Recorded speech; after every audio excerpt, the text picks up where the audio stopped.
Hey guys, it's Ryan from The Dad Show. Before we get into today's episode, I'd like to take a minute to thank our sponsor.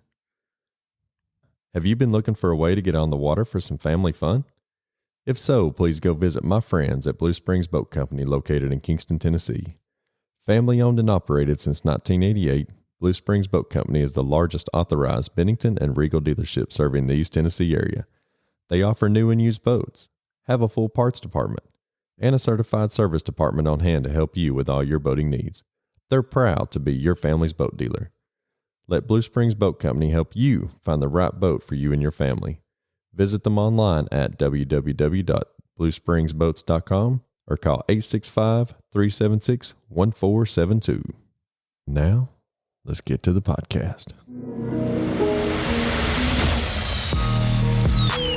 Welcome to the Dad Show Podcast, a show all about impacting, empowering, inspiring, and uplifting information to become a better dad, husband, man, and mentor. And now, your host, Ryan Ladd. Welcome back to the Dad Show, ladies and gentlemen. I want to thank you for listening and for watching and for being here. I've got an amazing guest on the show today. He's a great guy, great friend of the family. Before I introduce him to you, though, I'd like to ask that you would follow us on all social media and engage with us at The Dad Show Podcast, as well as online at www.thedadshowpodcast.com. Now, getting back to my amazing guest and great guy and great friend, Goodness, great friend of the family. I've got Mr. Casey Peddicord on the show today, and his family has done a lot for us and been there for us through our trials and tribulations, and I can't thank him enough for that. But also, I want to thank you for being here and being on the show today. And thanks for having me, man. I'm excited. It's awesome. It is. It's going to be fun, and man, I feel like it's going to be a really, really good show. Hope so. We'll see. We'll see here. We'll see. So, Casey, I'd like to ask that you would just open up and tell the audience a little bit about yourself and about your family and what you got going on. Yeah, my name's Casey Peddicord. Gosh, I've grown up in this area. I feel like I've known you guys since I was so little. It seems like we've grown up in some of the same circles. Well, it's a small town, you know. It is. And we went to school with your wife, and gosh, I feel like I've known you forever. And so live here in Kingston, Tennessee, with my wife, my beautiful wife Kristin, and have two little girls, an almost 9-year-old Claire, wow, which is crazy. That is crazy, and a 20-month-old Khloe. That is awesome, man. I cannot believe that Claire is Isn't that 9 nuts, man? It's crazy. It's crazy. And I think back, I'm like, Kennedy's 6, and that is crazy. Oh man, time's just flown by. Dude. Yeah, because we both went through growing up, like you say, but going through everything that we've been through with our children. Yeah, it just seems like they were just babies, and then now. What is it they say? The days are long, but the years are short. Exactly. That is so true, man. So true. Like, I look at Claire today and it's like, oh my gosh, like 5 years ago, she could barely talk. Yeah. And now she was like acting like a teenager at 8.5, which is crazy. So I'm really glad that you brought up Claire and Khloe, because I'm really excited to hear about how they came a part of your life and how the adoption process came about and all that. But man, when me and you get together, I can't help but think of, we probably shouldn't be here. We shouldn't have kids, and the good Lord has saved us and kept us on this earth for a reason, man. So I know that I had a pretty wild college era time in my life, and you were stating a little bit earlier that you were too. So can you expand on that a little bit? Yeah, sure. It's very humbling to look back on it and to see sort of the progression of getting married, having kids, being a dad. And when you look at it in retrospect, you're exactly right. I feel like, man, I'm so blessed, like truly, and not just saying that to say that, yeah, but like, I am so fortunate and feel so fortunate that God has allowed me to go through the journey that I'm going on. And it's interesting because when you're going up that mountain and everything's going good, you have to remember those low times too, about like, hey, when I was in college, man, I think a lot of guys out there do this, right? Like, you're in high school, you almost feel like at high school, you don't really have to do a whole lot. Like, you don't have to work a whole lot to get good grades. You don't have to put a whole bunch of effort in to be able to, be the A student and that kind of stuff. And that was exactly me. Small town school, not a whole lot of people there. When I graduated with like 72 or something. I think there was like 60 in my graduating class. Yeah. It's crazy. And so you're in this little bubble, right? In this bubble, like I got scholarships to go to college and all this fun stuff and had opportunities and very, very blessed. But I got there and I kept that same mentality, and it was like, hey, this doesn't work all of a sudden. You found out like you had fun and you went and partied and hung out with girls and did this and, drank beer and all this fun stuff like that you thought was important at the time. Mm-hmm. And man, it went downhill for me really quick. Like I went to college, moved away from the parents, went to Nashville, and still have friends that I talk to today, like joined a fraternity, have fraternity brothers that I'll love and talk to forever. Great friends, great roommates and that kind of stuff. But man, my priorities were definitely not in order compared to where they are today. And, there were some low times in there, from a college standpoint. I think a lot of folks fall into that trap where you're 18, 19, 20 years old and the world wants to tell you, hey, you need to figure out what you want to do for the rest of your life. I had no freaking clue. Other people were like, oh, I know I'm going to be a lawyer. I know I'm going to be a pilot. I didn't know. Yeah, I didn't either. I had no idea. People would say, hey, I think you'd be really good at sales, or hey, I think you'd be good at this, or you'd be good at that. I'm like, yeah, well, I don't really know. I went to school for recording industry and I didn't really study a whole lot. So I didn't do well in class, And I think my friends that went to school with me would tell me that, like, hey, you probably need to go to class a couple of times more a week, maybe than just one. Other than saying, hey, get your butt to class. They're just kind of give you a look. Right. You may want to do that. There wasn't somebody there to wake me up and go. And it sounds horrible saying it that way sometimes when you look back on it. But, you're talking to a guy, and I'm really sad to say this, but I didn't want to go to class. You're talking to a guy that graduated with a 1.8 GPA out of high school. Nice. Okay. So we're right there together. Right there together, dude. It was funny because I went to school and like, I got caught up in jobs. Like, here's a job just to survive, and here's this just to survive. And I got into retail management, did some different things. And then finally said, hey, I'm just going to have to work because school's not working out. Like I went on probation at school, and gosh, looking back on it, I feel like school should have started at like 35 or 30. Yes. And I would have loved it. Yeah. I would have loved to have dove into history and math and all that fun stuff. And I hated it then. I just did not want to learn. And it had, my mindset has changed around that. But yeah, after a few years of college and a few years of working, I found myself, single, like living alone, kind of depressed. And all my friends were doing other things because they knew what they wanted to do. And I didn't really know. And so, take a step back. When I was in high school, I dated my wife for about 3 months. And I'll say it on the thing. She broke up with me, but that's beside the point. Love you, Kristin. But she broke up with me, and it was a mutual breakup. And we didn't talk. There were literally 8 years where we didn't speak. Wow. And I was working at a golf store, out of all places. And now we both love golf. Yes, we do. At a golf store in Nashville. And it was on MySpace, believe it or not. This is a crazy story. We're old, okay? We're really old. Yeah. I'm not 40 yet, but we were on MySpace, and I saw Kristin. I was like, man, Kristin is beautiful. Like, I don't know why did we break up in high school? Like, it was a little high school relationship, and so we just started talking. And if it weren't for her today, like, there's no doubt in my mind that, man, I would probably be dead in a ditch somewhere. Yes, without a doubt. Yeah. Like, she is my saving angel that God put here for me. And I say the same about Allie. And even us going through our early parts of our marriage, I should still be dead in a ditch. And, thankful that God gave me beautiful Kennedy and came into my life. And, it's unfortunate her disease, but really I feel like that's kind of what turned my life around and made me rededicate my life to the Lord and try to, I still walk a line like this, but it's not as curvy. I try to walk a little bit straighter line, but yeah, I'm 100% with you that I should be dead in a ditch, probably right across the street from where I'm at. Yeah. We'll share a ditch, man. Share a ditch.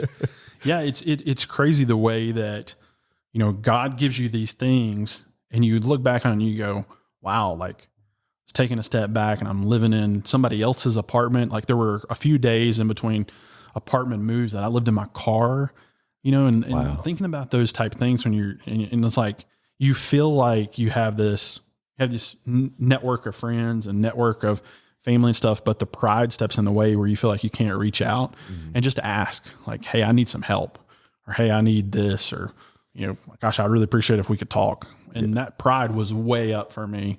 And it still is an issue today. Like it's something that I deal with all the time. I think that's part of being a male too. You're like, I can do this, start beating your own chest. But really, whenever you reach out to friends or, you talk to family or somebody that's a complete stranger, you find that help and you find that security, and then it actually builds your own confidence, getting that stuff off, or even on the flip side of that, you not getting it off, but letting somebody else pull that reserve in you. And, totally, man. Totally. It's an image thing. Yes. Yeah. It's really interesting to me when I look back, and I know, I love the premise of your podcast around being the dad show. And I look back, and my dad unfortunately passed away a couple of years ago, almost 2 years ago to the day.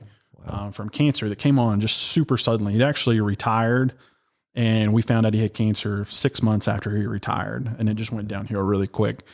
And I look back, and I love Dad, but there were certain things that I want to make sure that I instill in my kids or teach my girls, that I feel like maybe if Dad would have been here today, he would have said, hey, I probably could have done a better job at that too.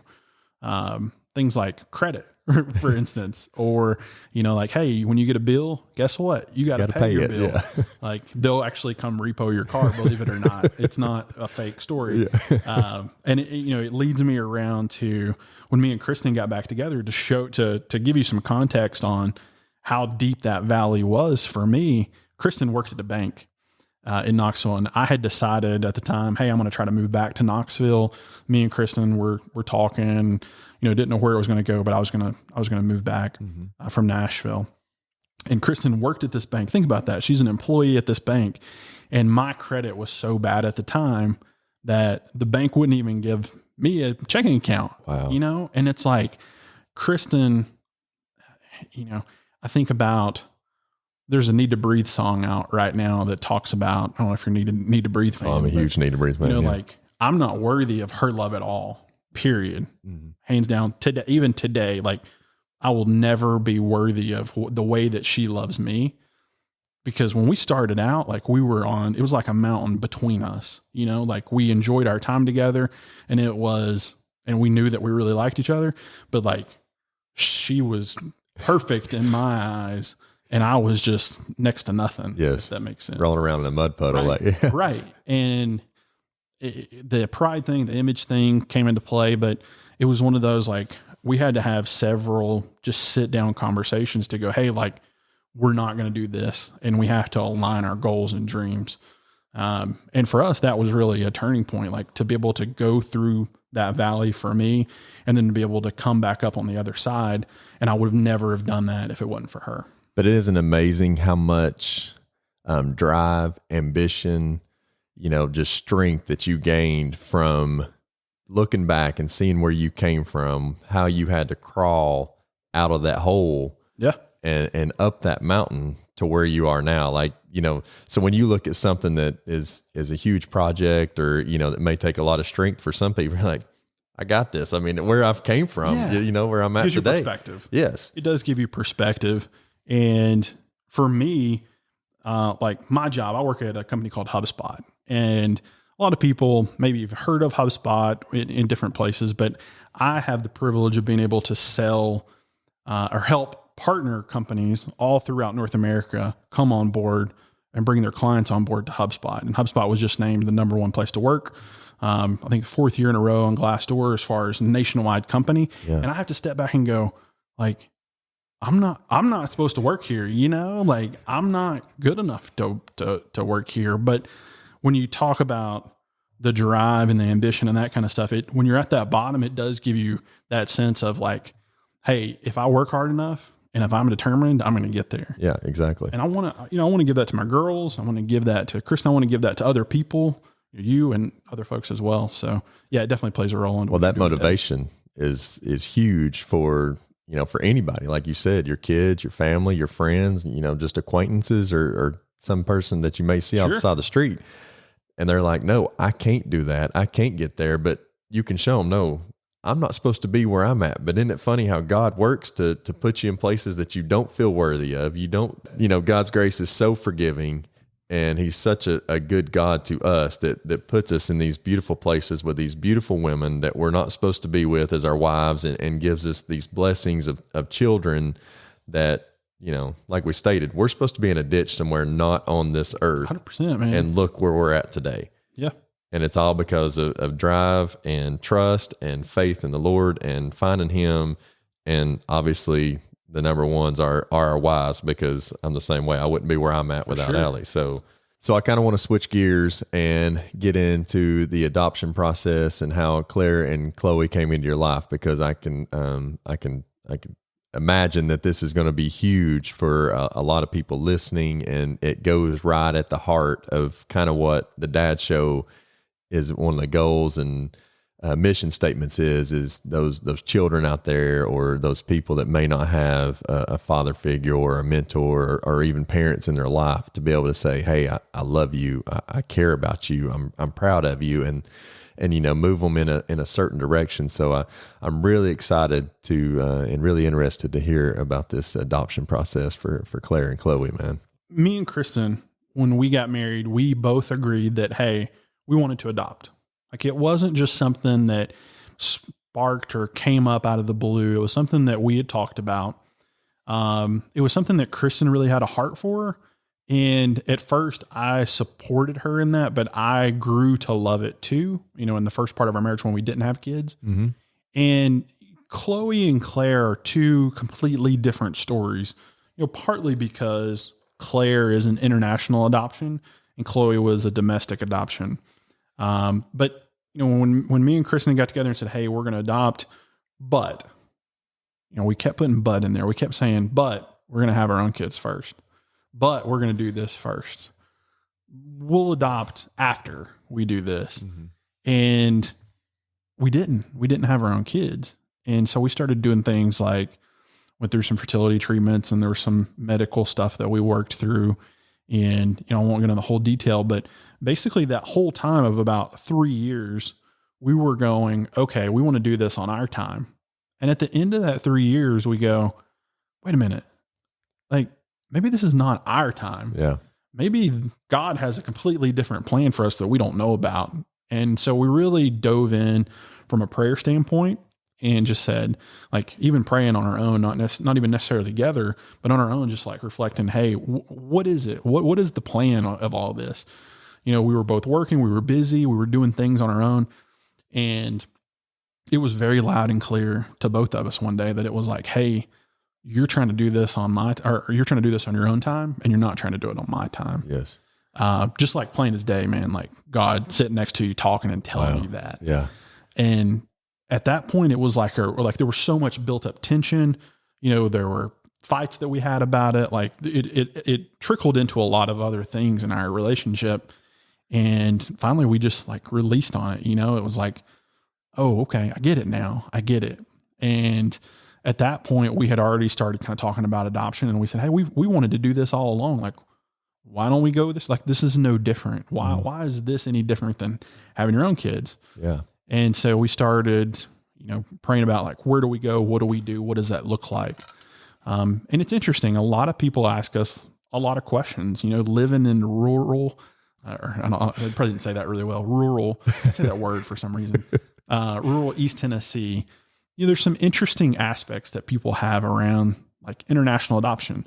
You hear things like, well, there's plenty of people here to adopt. Why would you adopt there? Yeah. And at the end of the day, we prayed about it, and we have comfort and peace that God's on the same page. Like, this is his plan for us. Mm-hmm. And that's all we needed. Like, I'm not here to appease anybody else. We feel like that's what we're led to do. So we're going to do that. Yes. And so we started this process. Claire was really interesting because when we started the process of adopting from China was just laid on our hearts. Like, it wasn't like we had a dartboard and threw a dart and we said, hey, China's it, you know? And it wasn't like somebody said, hey, you could get a child from China a lot quicker than other places. Like, that totally not the case. Yes. We just said, hey, you know, Kristin has a heart for China. I feel like I have a heart for China. We were both on the same page about it. And so we started that journey and looking at different adoption agencies.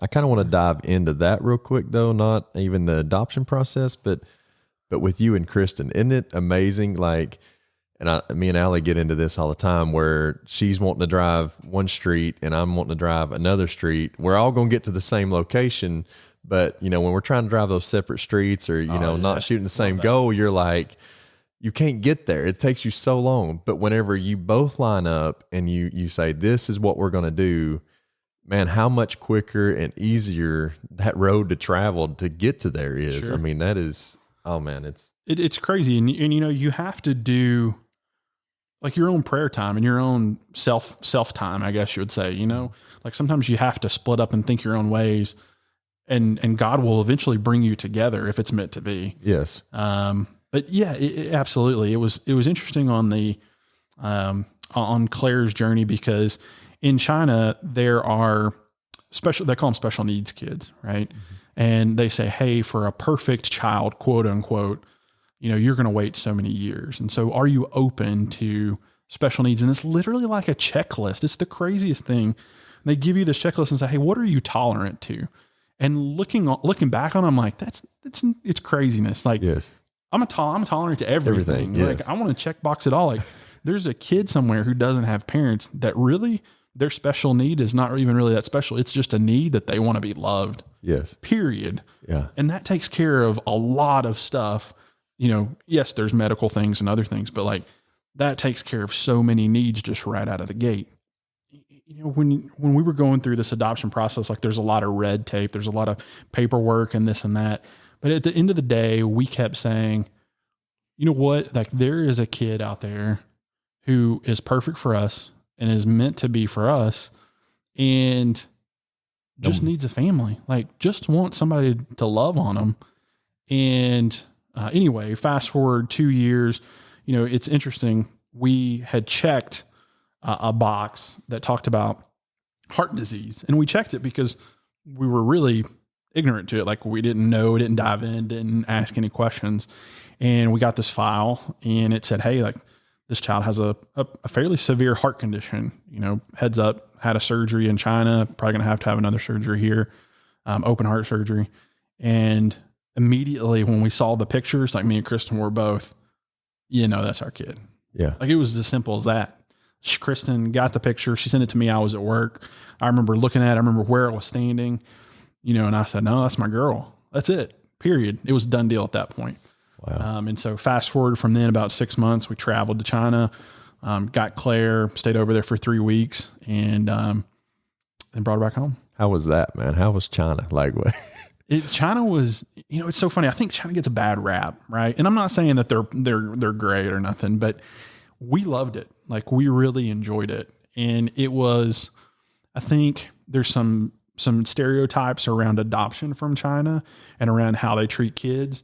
And we saw nothing but loving people everywhere we went. Wow. We had just a fantastic experience. So we would go back, you know, and I know that there's tensions and COVID and some other things that are going on just from a world standpoint. But when Claire turns 9 or 10, typically you would do what's called a heritage trip and take them back and show them different places. And we still plan on doing that. That's awesome. That's really awesome. I would imagine that myself being a country old hillbilly with a good accent, it's interesting. That they would look at me and be like, nah, you can go back to the United States, but it's interesting. I do have a funny story about that too. When I was in China, so, you know, Yeti hats, like everybody had a Yeti hat a couple years ago. I had a green Yeti hat. You know, I thought I'm just going to take my hat. I don't want to pack a lot of stuff. So I only took that one hat. I'm usually a hat guy. I'm not a hat guy today, but I'm usually a hat guy. And cause I have a big bald spot. I'm bald, I'm getting old, but, get to China and me and Chris, I started wearing this hat around and we started getting all these looks. Like people are looking at us going like, and giving me the eye. And I'm like, man, they really don't like Americans in this part of town or whatever.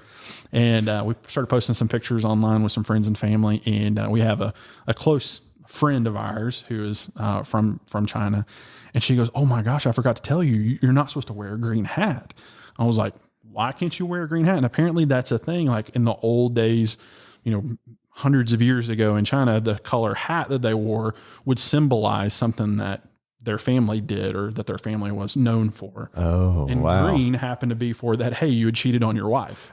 So here I am walking around China with a green hat, like arm in arm with Kristin, and people were like, "Hold up, dude." You don't need to be so happy, girl. Yeah, I have the green hat hung in my closet, and I haven't really worn it since. So it's set there. That's an awesome story. That is. You're 100% right, though, man. You checking that box of heart disease or diabetes or depression or anything. I mean, love is 100% what those kids need. And a lot of us, even if we get love or shown love, imagine how much that cures in yourself, Sure. And so imagine being a little 3, 4, 5-year-old child that's never been shown love in their life, of what that can change. And a lot, like you said, a lot of those diseases, I mean, I know there's some genetic defects, obviously. Right. I know genetic defects, but there's some supernatural stuff that you can't explain. You can't put your finger on. yes, But those kids typically do a little bit better, or sometimes all the times do a little bit better. And it was really interesting. And, for us, the other thing was, and this could be no matter where you're at, but like no matter what, we wanted to try to lead our child to know Jesus, like to have Jesus in their heart. Mm-hmm. And no matter if that person is in China, in Australia, or in Knoxville, Tennessee, like that's the small little impact or big impact, how you want to look at it, that we could make on our family, our kingdom, all that fun stuff. Well, it's to grow the kingdom of God, not to glorify our own, and that's the main thing. You're reaching out to China now and have contacts there and, showing love and, showing them that you're cheating on your wife too. With your my green hat. Oh, but no, showing love and letting Jesus shine through you and God's love shine through you is making an impact all over the world. Not just, like you said, not just at home where we're at now. Sure. And, so would you advise anybody to do an international adoption over domestic for any reason, or vice versa? And there's we were very lucky in that Claire's adoption was fairly airtight, I guess you would say. Like we didn't really have a lot of hiccups. And I know you hear stories, and it's definitely country to country. But our experience was great. And I think a lot of that comes down to the agency that you choose. The agency that we took a lot of time to pick the agency that we were going to work through.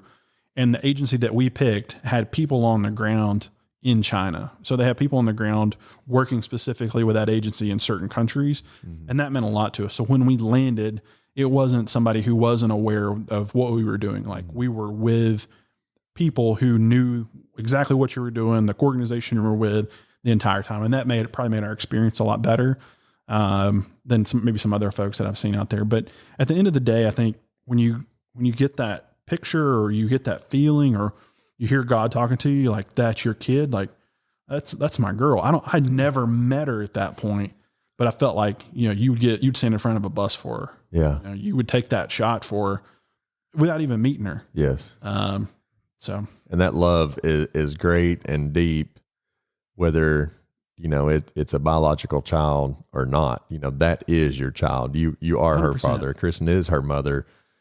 So whenever you got back home, you got back into the States with Claire, how was that? What was that like? Yeah. So it's different because Claire was a few years old already at the time, but couldn't speak English. So there was the language barrier was part of it. Right. And the heart condition was on top of it. And Claire's was pretty severe at the time. She'd had a surgery there. We knew that she'd have to have another surgery when she came here, and it would be open heart. And so there were different things that we had to adjust to. We were blessed in the situation that I was able to take off work for some time, mm-hmm. and Kristin was working at home at the time, was a photographer. And so she kind of could make her own schedule. And so we were able just to invest. And it's interesting to see like that time that we invested, even if it was only like 8 weeks, what are some of the fruits that have come of it now? Yeah. You know, like reading to Claire, taking that time to just sit down and play on the floor. And it's some of her favorite things. Like Claire if you gave Claire a book today and said, hey, just go read, like she'll sit in a corner and read all day long. Wow. Which is awesome. 5 years, she couldn't even speak English.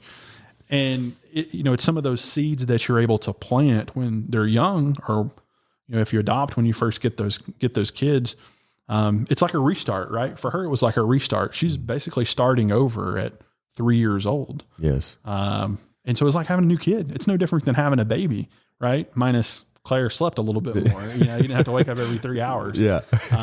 But yeah, once we got over that, Claire had a surgery here, which repaired a lot of her heart, and she'll have some other things that she has to deal with down the road. But right now, if you saw her today, well, you've seen her. Yeah. Well, you would never know. No, she's just like she is a normal kid. Yeah. She runs around like, no problem at all. I do, for sure. Yeah. Yeah. A lot more stamina than me. I can tell you that. I take 2 steps. Me too. I know. I know it. So going through with Claire, with knowing that obviously in the pre-screening process, checking that box, you knew that she had something going on with her heart, and then whenever she got here, you stated that she had to have surgery pretty soon as you all got back. How, you being a new father to your new daughter, how did you deal with those emotions? And if you can expand on those emotions just a little bit, on what you were feeling when you knew that your daughter was going to have surgery. Yeah. I mean, I think the first feeling that came to mind was probably what any dad would experience of like, hey, I wish it was me. Yes. And not them. Yeah. There's a really interesting story. I keep saying interesting. I'm sorry I keep saying that, but I find an interesting story around Claire's blood type. So we knew that Claire would have to have open heart surgery, and they said, hey, you as a family member, you could go, try to donate blood, and we'll use your family's blood versus just the general blood bank. And, we were stressing about it. Like, I think anybody would stress about, hey, my kid's going to have open heart surgery. There's going to be some things that definitely some complications could go. And it's not a short surgery by any means. Like, there's some serious things that could happen. And you could sit and dwell on those. But when we went and got Claire's blood tested, and we had never known this before, but her blood type is B positive. And my blood type is B positive. Wow. And it was like, B positive. Like, that whole mindset all of a sudden was like, it's a God just like throwing something out there at you. Like, hey, look, it's cool, man. I got it. Yes. Like, we're going to make it through it. Maybe not be easy, but you're following the right path. If you get what I'm saying. Oh yeah. 100%. Cause I can, those little, you want to call them signals, signs, little feeders that God will put out there to remind you He's walking with you. He's standing right there beside you. You may not think He's there because He's got the whole world to take care of, but He's a God big enough to take care of the whole world individually every time through every circumstance. And so those little signals He puts out is like little signs, you man. got it. You got it. Bluebird in the window type thing. Yeah. And from then on, it was really, for me and Kristin, like, I was there. I just wanted to support Kristin. Like, I knew it'd be really hard on Kristin. I was trying to be strong for her. But at the end of the day, like, it's harder even to remember and recall. You know what I mean? Like, your trauma brain is something serious, right? Like, you're in the hospital and you went through these hours and we spent weeks there, and I don't even remember some of it. But at the end of the day, like, this little girl was going through it, and we were just there to help her go through it. No matter what, you're going to be there. Right. No matter what that would be. Yeah. And at the end of the day, hey, everything is, it went better than we thought it would go, which is fantastic. She's done really well. And I think me and Kristin grew a lot in our marriage through it too. Like, it showed you that you could overcome those type of hurdles together. Mm-hmm. And if you think about where we talked about earlier, we were so far apart when we first started talking. It's those things that you go through, some of those hard times together, that helps you align and say, okay, now we've got a clear vision of where we see our North Star. We see where we're going to go. Yes. We see what those are like. And it helps to become a better team going through those, I mean, you got team projects that you do at work and other places. But when you and husband and wife become a team and have overcome those hurdles, and it's amazing what you can do and how easy it is to get there. And the little things that you used to fight over and, no longer really become so true, man. It's so true. And I'm a big John Maxwell fan. And he always talks about, and this is a leadership quote, but I think you can really apply it to your marriage. And this is something that I've tried to work on a ton because I'm bad at it. I'm really bad at it. Like, I'm the fixer. If you tell me what's wrong, I want to fix exactly. it. Like, I'm that guy. Oh, well, let me tell you exactly what to do. And John Maxwell says you can either correct people or you can connect with people, but you can't do both at the same time. Wow. That's pretty powerful. And for me, like, I've got that saved on my phone. When I go to Evernote, I look at it. And I'm bad about that because Kristin will bring me something and she just wants to talk and I want to fix it. Like, I want to do that. And it's, something that I have to continually work on too. Like, I just want to connect with her. I don't necessarily need to correct.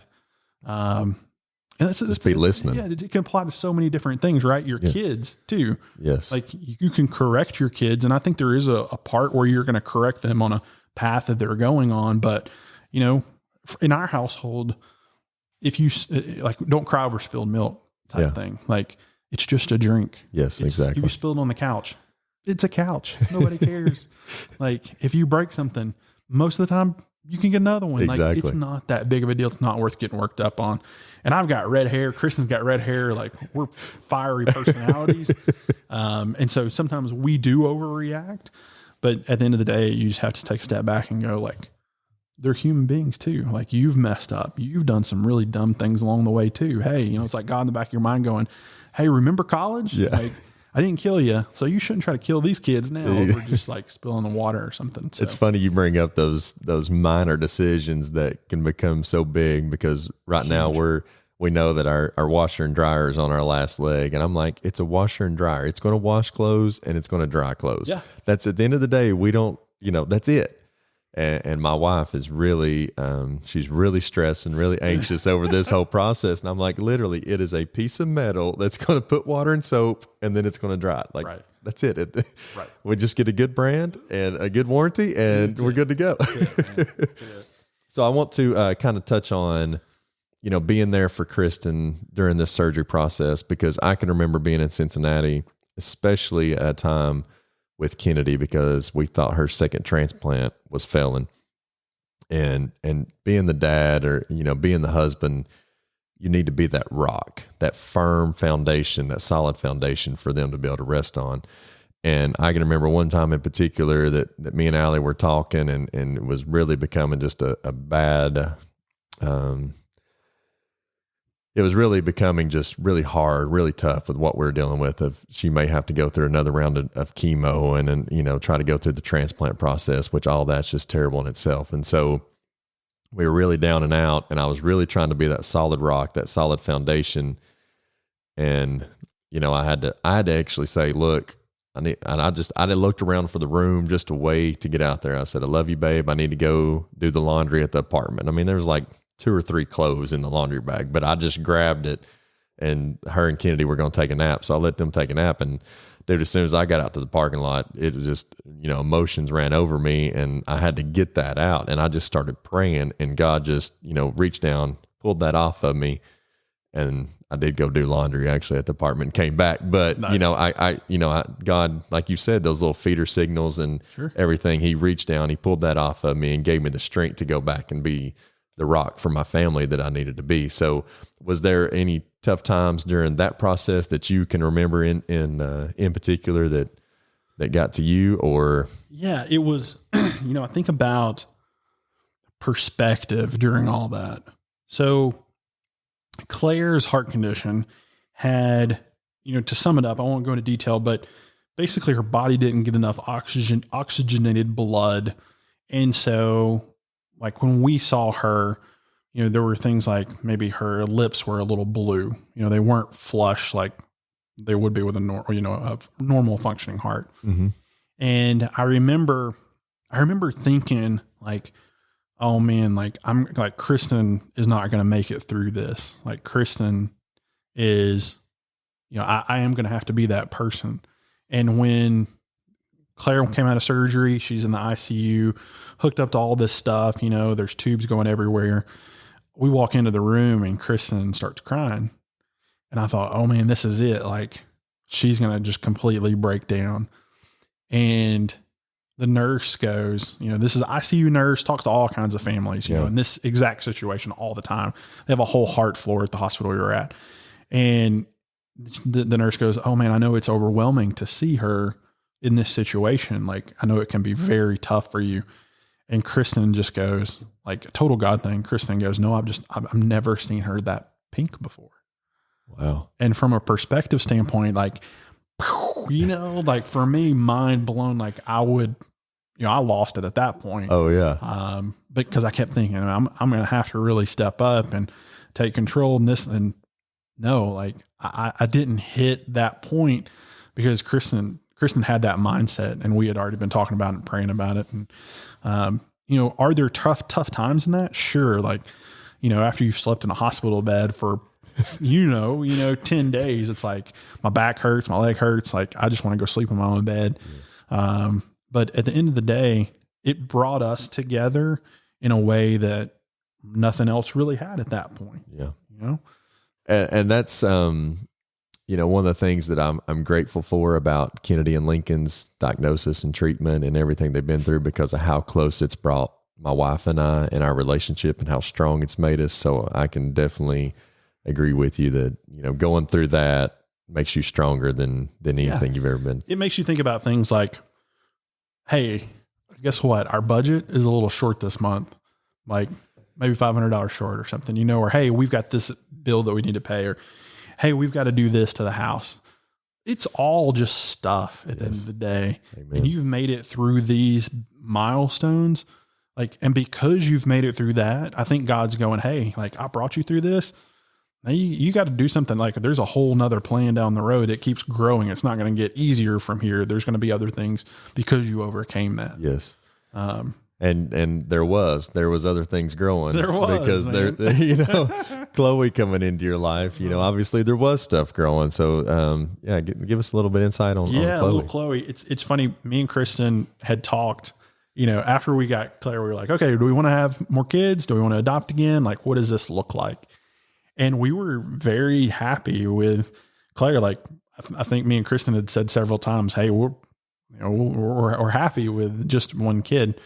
And, it's funny. A family friend called us one time and goes, hey, this was last spring. Me and Kristin were getting ready to celebrate 10 years together, of marriage. And this family member, or friend, called us and goes, hey, like there's a kid, a newborn baby that, needs a family, essentially what it is. And we know that you guys have adopted before.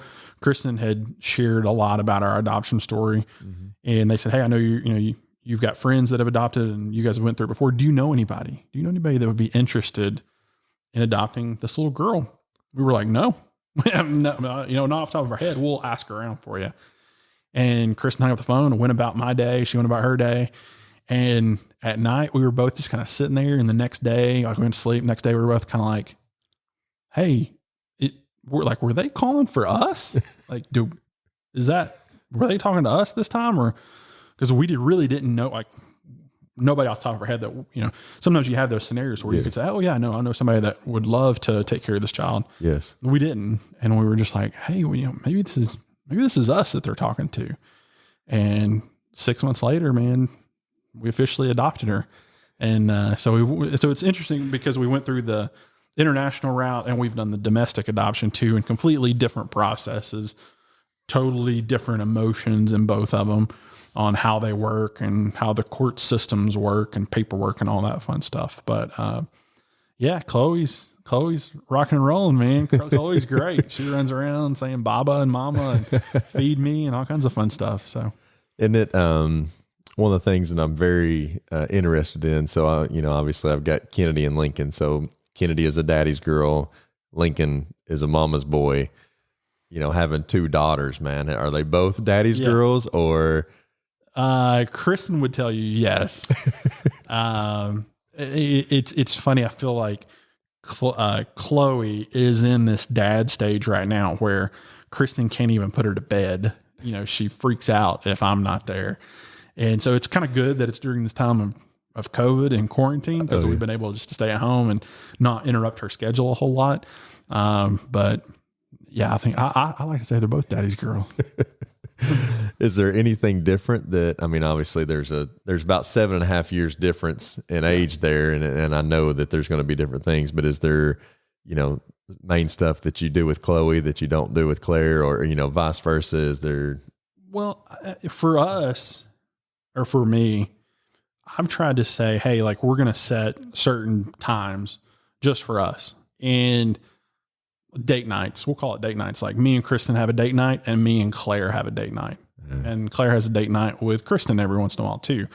And we used to be on a schedule. Obviously, COVID's kind of messed that up a little bit, but it's messed everything up. Yeah. But just having that time, we're big Bob Goff fans too. I don't know if you've ever read Bob Goff's books, but in one of his books, he talks about he always does a 10-year trip with his kids. And that's something that we want to implement too. So, like, not just, not the whole family, but just me and Claire. When she's 10, we'll go on a father and daughter trip somewhere. Mm-hmm. And so it's those little things, it's making those little moments. And it can be as simple as, hey, you're at work and you get lunch to 1 o'clock, you get noon to 1 o'clock. Like, are you going to eat during that whole time, or can you take 30 minutes and eat and then take 15 minutes and walk to the mailbox with your kid? Yes. Let them check the mail, or let them drive in the driveway of the car, or even just sitting down and reading a story to them, like, still doing that and investing in that relationship.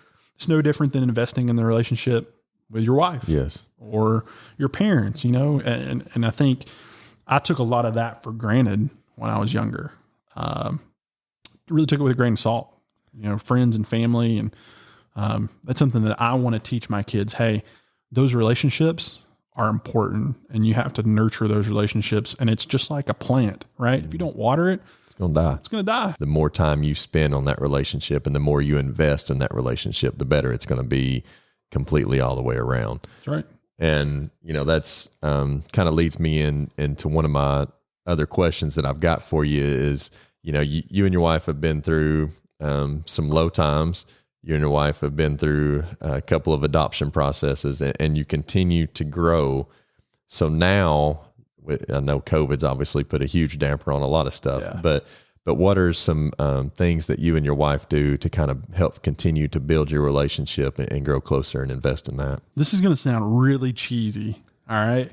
And it's going to sound really old too, but one of the things that and this is mostly all me, where that pride stepped in, I think one of the things that we've done to grow closer together is really being transparent with each other, like being vocal about it. And it can be over the dumbest stuff, like, hey, budget wise, like, why don't you have a budget meeting at your business, right? Like, you guys talk about budget.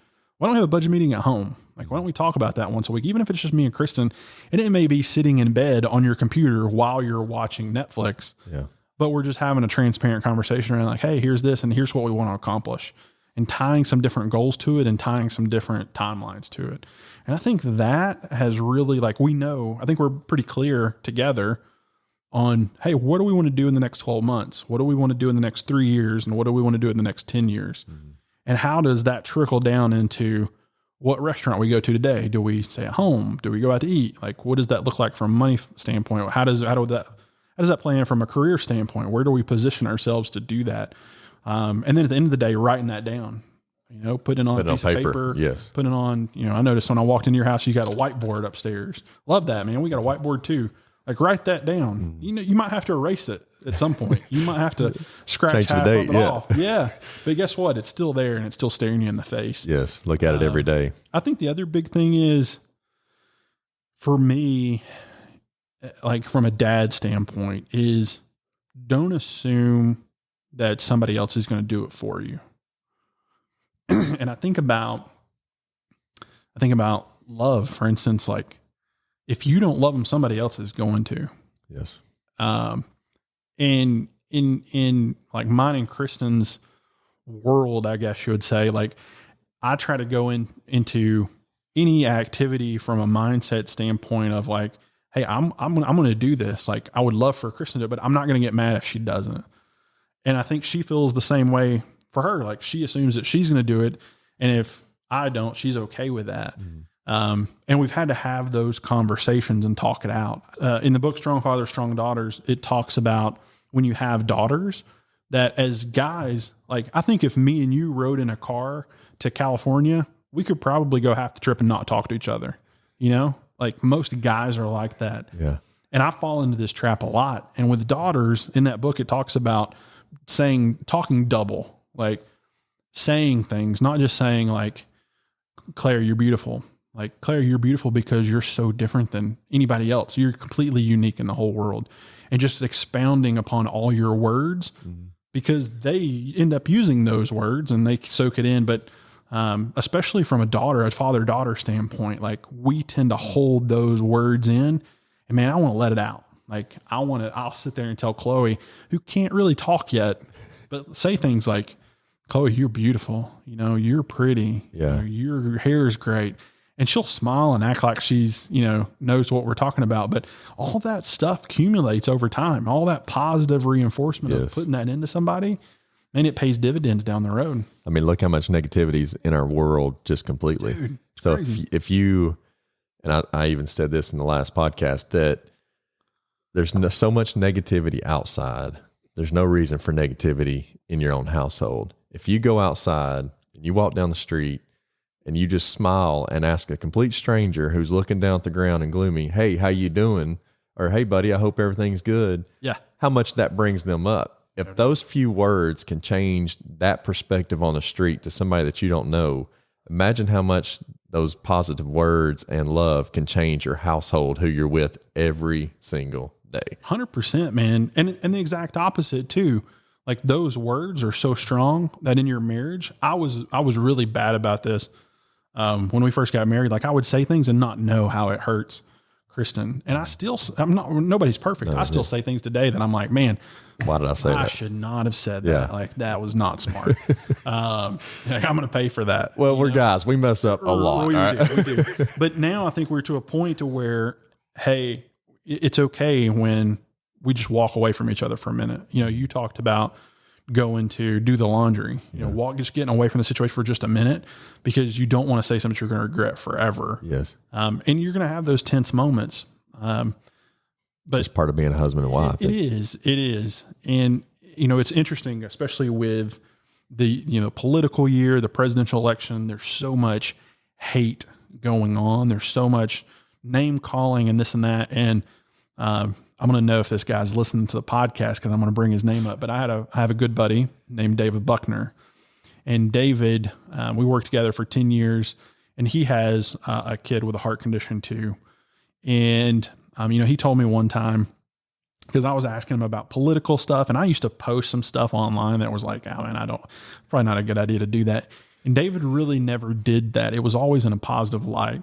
And he told me one time, and it stuck with me forever, but he said, you're never going to make yourself look good by making somebody else look bad. Exactly. Period. Yes.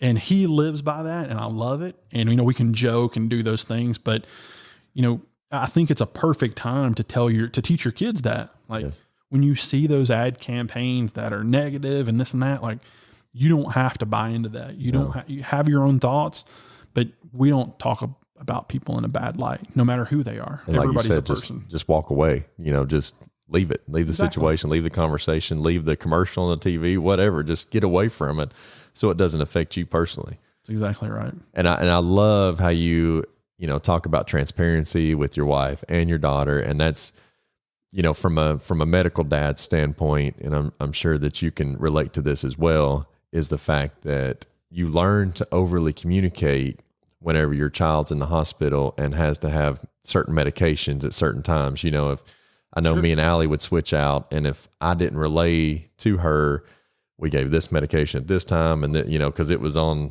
a tight schedule. Yes, exactly. Right. And so now, I get on, I'm not going to just toot my own horn and say I'm the greatest in communication, but I get onto my wife constantly because I'm like, don't tell me just to get the blue bag out of the house.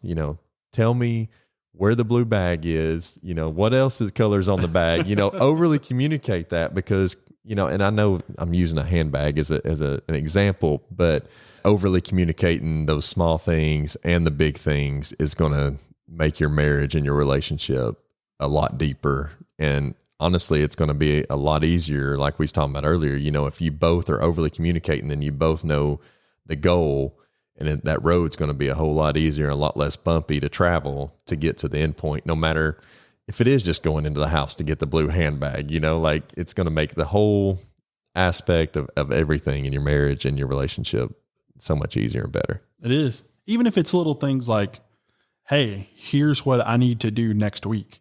I used to hold that stuff in and I'm still bad about it. Like I'm still working on it, but hey, just, maybe we have a mutual calendar. Yes. I think about systems, putting systems in place, doing, something to standardize it. Would you, in your business, would you run it this way? No, you wouldn't. No. Like you're not going to do that. Yeah. Send memo after memo after memo out. Right. Why would you do it in your marriage?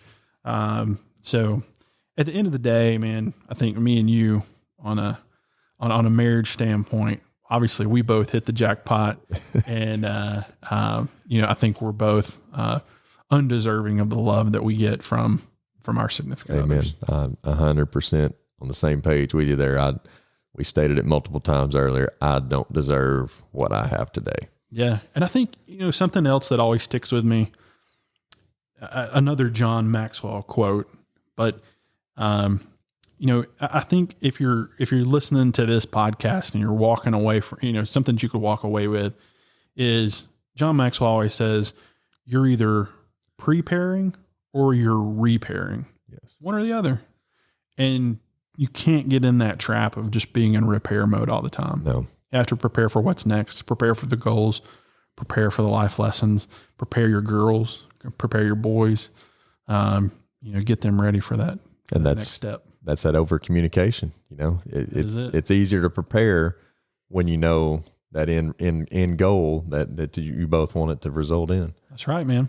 So Casey, I just want to say thank you, man. This was awesome. I've had really good conversation. Thank you, we could Appreciate stay here you. for hours, I believe, and talking and giving nuggets. But is there anywhere that the listeners can go if they want to dive deeper into your story or your life? And is there anywhere that they can go and connect with you? And yeah, I am horrible with social media. My wife is like the social media queen, and I am not that person. But you can find me on Instagram or Facebook if you have any questions. I'm happy to respond there. But definitely go follow my wife because she has way more stuff to share on there as well. I'll try to do a better job. Yeah, she is awesome. I have to say, if this podcast ever gets big enough, Kristin, you're on the team. Okay, you're in. No, guys, it is Thanksgiving week. I messed up on last week's podcast and stated that it's Thanksgiving week. I got my dates mixed up. It was really late at night whenever I recorded that, so I want to say sorry. So it is actually Thanksgiving week. I hope that everybody's got their grocery shopping done and got all their family gatherings planned. And there's a whole lot of political mess out there about that you shouldn't be having Thanksgiving gatherings with your family and all that. No, go spend time with your family. Just be smart and intelligent. But anyways, we're not going to get into the whole political aspect on this show. But I do want to thank you guys for being here. Like I said, please go follow Casey and Kristin on Instagram and Facebook and show them some love. And also, if you would, go follow the Dad Show Podcast on all social media sites at the Dad Show Podcast, or you can connect with us on our website at thedadshowpodcast.com. Again, I hope you and your family have an amazing Thanksgiving. I want to thank you for being here and spending your time with us, and God bless you all. We love you. Thank you for listening to the Dad Show Podcast. Please like, review, and subscribe.